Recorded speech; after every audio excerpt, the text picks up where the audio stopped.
Hey everybody, good afternoon. Happy Monday afternoon. We got to talk a little bit about the Huskies. And I know that most people on this channel, you're thinking about the Seahawks right now because we just had a kind of gut punch loss yesterday.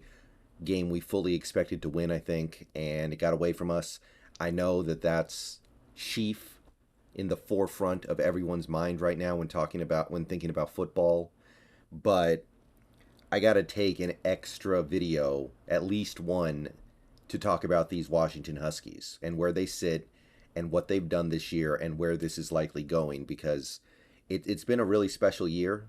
And I don't use that term lightly, but I do consider a 10 win season where your two losses were by one score. One loss basically came down to a pass that deflected off someone's helmet and got pick sixed.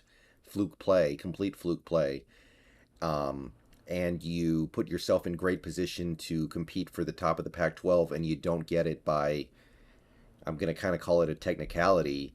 That's a pretty special year. So I want to take some time to really sink into where we sit right now going into the conference title games and then the bowl games. Obviously, we're not participating in the conference title games, but we did get the AP poll and the coaches poll yesterday. We have not gotten the committee poll yet.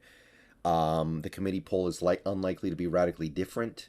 So what I can say is right now, the Washington Huskies are ninth in the nation in the AP list, and they are also ninth in the nation on the coaches poll. So according to both major college football ranking polls, we are the ninth best team in the country.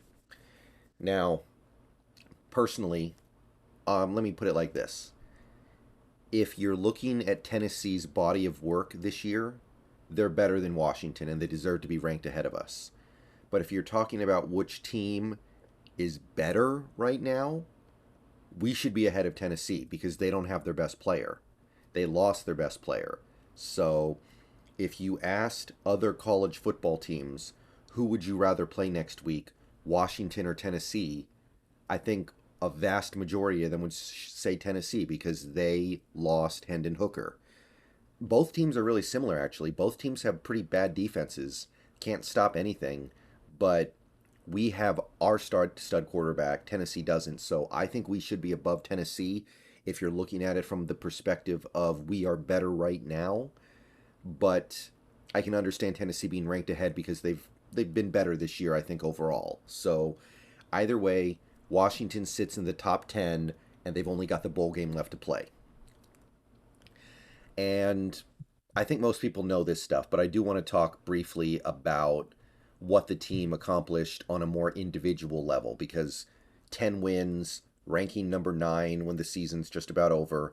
Um, by the way, if depending on how the conference title games go, we might even manage to sneak up a couple spots without playing. Like if a team like I don't know, Alabama loses, if a team like TCU loses, all very possible, then suddenly you're going to be launched up a couple spots without having played.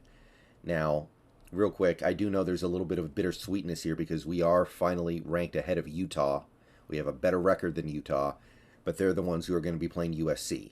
That's just how it goes. I don't really have too much to say about it. It obviously sucks. I feel like that. Honestly, I kind of feel like we would get killed by USC, but I kind of feel like Utah's going to get killed by USC too. So I'm not sweating it that much. I don't think we would have beaten the Trojans, but obviously, with the way things broke, you can make a great argument that we should be the team there, but we're not. And that's the system that the Pac 12 has chosen. It's unfortunate that in previous years we would have been fine because they did the North and the South, and now they don't.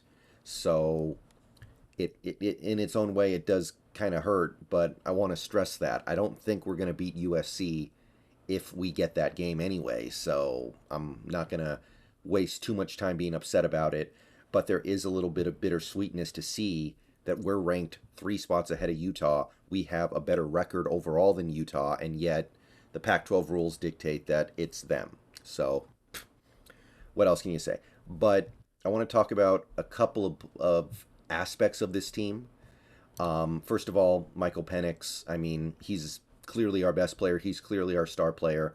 He's got one game left in what was a pretty magical season. 29 touchdowns, 11 interceptions, only took 5 sacks all year, almost 4,400 yards. He also added some stuff as a runner, 86 yards, nothing huge, but remember, that does take out the sack yards, I believe. So he was actually probably a little more effective as a runner than this indicates. And I want to talk about a couple of things. If you look at school records about Penix, he's already got the record for all-purpose yards in a season, but as you can see, he is about 105 yards away from breaking the single-season record for yards by a Huskies quarterback. So honestly, he should get there with ease in the bowl game if he plays. So Michael Penix, opportunity to make a little history here. I know these things are not considered to be huge deals because they get broken all the time, but UW has been around a long time and they've had some pretty good quarterbacks pass through. So I definitely take note of something like that. Penix is very likely going to be your single season yard king for a quarterback in Huskies history. And while we're here, let's not forget some of the other pieces to this offense. Wayne Talupapa, he is very close to 1,000 yards from scrimmage on the year. He's got 779 receiving yards plus another 208 receiving. So he needs to pick up a few yards in the bowl game, and he's at 1,000. He's been an integral part of this offense. Cam Davis, double-digit touchdowns. He's adding another 700, might end up getting to about 750 yards from scrimmage this year. But the other two big stars of this season have been Odunze and McMillan. Not often you see an offense that has, through, by the way, 12 games, one game left, two receivers with 70 catches and two receivers with 1,000 yards. And we have that. In fact, you can actually go to the Huskies record book and see we have only had 8 seasons in our franchise history of players having more than 70 catches in 1 year. And 2 of them happened this year with McMillan and Odunze.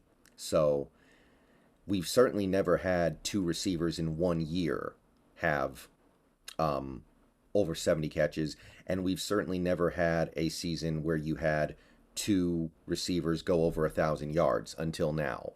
So both those guys are threatening the all-time UW record book individually. The fact that they're doing it at the same time is pretty incredible. And as you can see, Odunze, if he has a big game in the Rose Bowl, he can move up to number 3 ahead of Mario Bailey. Give him 100 yards, and he's right behind Jerome Pathon and Reggie Williams. If he catches about, say, 10 passes, he can get up to where John Ross is, number 3 overall for receptions in a season. So that stuff is awesome. It was a special and unique privilege to be able to watch this offense work for most of the year. We had a number 3 receiver, Polk, who ended up with about 40 catches for 650 yards. He'll probably get up close to 700 when all is said and done. It was an offense that had so many different things they could do. Giles Jackson was a big part of it. He had almost 30 catches. Westover and Culp were the tight ends. They contributed positively, 50 catches combined between the two of them. Taj Davis made plays, running backs out of the backfield. It was a well-oiled machine. And while I do believe this system is probably very conducive to putting up numbers like this, that's no guarantee we're going to ever see it again. So respect this incredible output from these 3 players in particular. Maybe you would say 4 with Talupapa. And even on defense, the defense had problems. I wasn't in love with the way the defense played sometimes. They gave up stuff. But you're still talking about a defensive line that had 2 guys go over 8 sacks. That's pretty good. It's pretty credible. I think there are a lot of college teams out there that wish they had 2 guys who were this good at rushing the passer. So it's not the greatest defense, but they did apply pressure as the season, a lot of the time as games went on, they would get better and be able to actually turn some of their QB pressures into QB sacks. That was definitely what you saw in the Apple Cup, where early we couldn't get Cam Ward down, and as the game went on, we started to get him down. This Huskies defense actually averaged almost 3 sacks a game this year, so pretty good. So there's a lot to celebrate. We do need to improve at cornerback. We're going to need to reload a little bit next year because some of these guys are going to go pro. Some of these guys are not going to be back even if they don't go pro. So there is some stuff to consider, of course, but it's been a really special year. I'm really, really thrilled things turned around so fast. I was not expecting it. I was thinking maybe we would be like this next year. I didn't think it was all going to happen at the snap of your fingers like this. All right, so now that we've talked about where the Huskies rank, what they've done this year, talked about some of the superstar players, just kind of taking a moment to appreciate that, I want to talk about where we go now. So there have been 3 predictions, 2 by ESPN, 1 by CBS Sports, about what happens to the Huskies when the bowl season starts. They all think the same thing. We are going to play in the Rose Bowl, big time bowl game, against Ohio State, the Buckeyes. Presumably they get shut out because they lost so badly to Michigan. Michigan gets in as long as they take care of their business, and Ohio State kind of gets left holding the bag a little bit.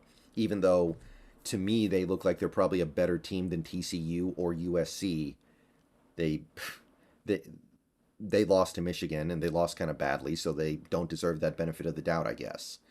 But regardless, we get the Rose Bowl against Ohio State. That's a big-time game. You win that game, you're going to get a lot of respect. You're going to get a lot of credit. Like, if you look at this same thing, you've got Utah playing Texas in the Alamo Bowl, potentially. That's the prediction. Like, Texas is a good team this year, but Utah's not going to get the same level of credit for beating Texas that the Huskies would if they beat Ohio State. So, as of right now, the smart money is on us making the Rose Bowl, playing the Buckeyes. All I can say about that game is we would give up a lot of points to CJ Stroud and those boys. But based on the way the Ohio State Buckeyes played on defense against Michigan, we'd be dropping 42. And that's all I got to say. I'll see you guys later. Bow down to Washington. We made the top 10. What's up?